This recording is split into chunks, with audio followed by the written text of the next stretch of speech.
잘하는데 오늘 회의만 하는 줄 알고 반주자를 어떻게 우리 내부의 팀에서 준비를 못한 것 같습니다. 정말 송구하게 생각합니다.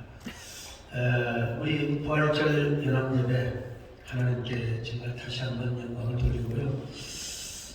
또 우리 총무단 여러분, 특별히 우리 준비위원장 되시는 엄진영 목사님, 또 맞죠? 네, 사무총장 되시는 변창배 목사님 정말 감사. 이분들 여러분 함께 좀 박수 좀 해주시면 고맙겠습니다. 그리고 이름 없이 필요 없이 우리 심평식 목사님께서 수고를 해주셔서 정말 감사드리고, 또 대외적으로 언론 담당을 해주신 우리 박여생 목사님, 아까 뒤에 계시더니 뒤에 계시네요. 우리 박여생 목사님은 저를 대신해서 한국의 언론 사역을 참 잘 해주고 있습니다. 이 두 분들에게 박수 좀 해주시면 고맙겠습니다.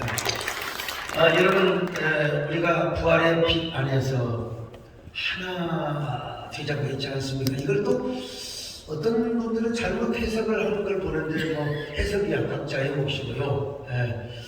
오늘 제가 여기 있는 조그마한 교재를 한번 보시기 바랍니다. 오늘 설교 겸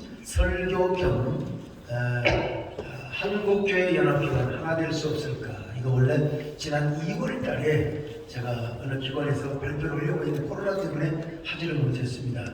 이 교재를 중심으로 해서 본문도 이야기하고 그러면서 우리 함께 어떻게 하면 이제 부활절이 예수 그리스도의 피 안에서 서로 하나 되자고 했지 않습니까? 원 어게인 이 발표된 저희 그 제목의 글을 중심으로 해서 함께 좀 말씀을 나누면 좋겠습니다.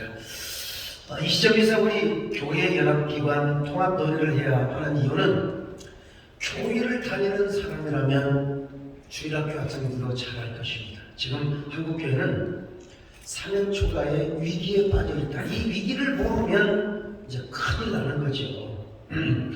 한국교회는 민족의 독립과 건국, 근현대사의 자유민주주의와 경제 발전을 이끌었던 정신적, 사상적 기초가 되었습니다. 한마디로 말해서 대한민국 건국의 정신적 근간이 되었다는 것이죠. 쭉 내려가 제일 편지 마지막 부분에 있습니다. 게다가 우리 해방 이후에 우리 한국교회는 소위 말하면 유사 정부 역할을 하였습니다. 정부가 하지 못하는 의료, 또 교육, 복지, 문화, 예술의 전반적인 분야의 기능을 제대로 감당할 수가 없었는데요. 당시 정부는 이 역할을 우리 한국교회가 하였다는 사실입니다. 이해를 돕기 위해서 이 페이지로 갑니다. 이 페이지 두 번째 단락입니다. 그러나 한국교회 역시 급속한 경제성장과 더불어서 성장주의와 물량주의에 편승을 하면서 김영석 교수님께서 말씀하신 대로 우리만의 종교적인 이너서클, 카르텔, 연못을 만들어서 우리가 스스로 이 연못 안에 지금 빠져 있는 그런 형국이 되었습니다. 시대 정신과 가치를 제시하지 못하고 사회적 책임을 다하지 못하였으며 리더십을 세우지 못했습니다. 그러면서 사회로부터 칭송과 벗어난 리더십을 행사하였던 한국교회가 점차 외면을 당하고, 오히려 그렇게 많은 공을 세웠음에도 불구하고 비난을 받기 시작하였습니다. 그러다가 이제 다음 페이지로 넘어가겠습니다. 3페이지 두 번째 단락입니다. 그러다가 최근 2020년 초에 코로나 사태를 맞이하게 됩니다. 그런데 한국교회는 코로나 사태를 맞았을 때 한 번도 경험을 하지 못한 것이기 때문에 선제적 대응을 하지 못한 것 우리가 자인해야 한다고 봅니다. 초기 대응을 우리가 잘 했더라면 예배가 시작다운되고 그렇게 초토화되는 그런 정도의 어려움은 없었지 않았을까, 그런 생각을 해봅니다. 저는 부족하지만 당시에 대응기구와 자율적 방역을 주장을 하였습니다. 우리가 자율 방역을 하면서, 그리고 현장 예배를 축소하고 온라인 예배를 병행하면서 최소한도로 정부의 행정 지원을 받되 정부로부터 예배 간섭을 우리가 막자는 취지의 발언을 하였지만은 한 번도 경험하지 못하는 우리 한국의 지도부는 이게 우왕좌왕하다가 사실은 예배 주도권을 빼앗겼다는 건 이건 우리 가슴 아픈 일이 아닐 수가 없습니다. 그때만 해도 온라인 예배에 대한 신학적인 검토, 각 교단별로 할 수 없는 상황에서 우리는 예배 주도권을 빼앗겨 버리고 말았습니다. 자, 이러한 사태 속에서 4페이지로 가서요. 제가 그냥 저만 하면 안 되고요. 자, 4페이지 중간 정도 보면요. 그런데 오히려 한국교회는 코로나 팬데믹으로 인하여 기득권의 카르텔과 이질 집단, 트러스트로 갈라지는 양상을 보이기 시작했습니다. 어떤 교회와 연합기관은 코로나 팬데믹을 통하여 더 강력한 결속의 동력화를 이루었지만 이걸 못마땅하게 여긴 일부의 사람들은 SNS 유튜브를 통해서 온갖 편가르기, 분열, 대립, 충돌 그룹을 형성해 나갔습니다. 이런 상황을 안티 기독교 세력들이 어떻게 가만히 두고 볼 수 있었겠습니까? 그들은 언론을 통하여 교회와 사회를 철저하게 분리시키는 충돌 프레임을 만들어갔습니다. 여기에 고스란히 희생양이 되었던 것이 바로 우리 한국교회이지 않는가.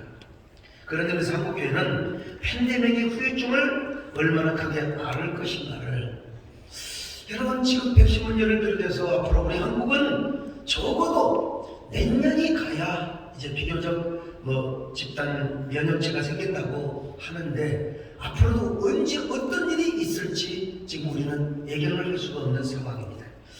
이럴 때 우리 한국교회가, 그리고 또 연합기관들이, 그리고 또 우리 한국교회 공익을 생각해야 되는데 각자의 어떤 생각이나 각자의 소리를 내다 보면 원 메시지, 원 리더십을 낼 수가 없으며 결국은 손에 도는 것은 우리 한국교회라는 사실 우리가 알아야 됩니다. 여기 이정훈 교수에 대한 얘기도 있는데 제가 이거 읽기만 해도 한 시간이 넘습니다. 중요한 부분만 제가 지적하겠습니다. 5페이지 이제 밑에서 두 번째 패러그래프를 보면요. 더구나 다시 팬데믹 상황이 올 것을 대비해서 감염병과 관련된 개정 법안이 80개 이상이 발의가 되었습니다.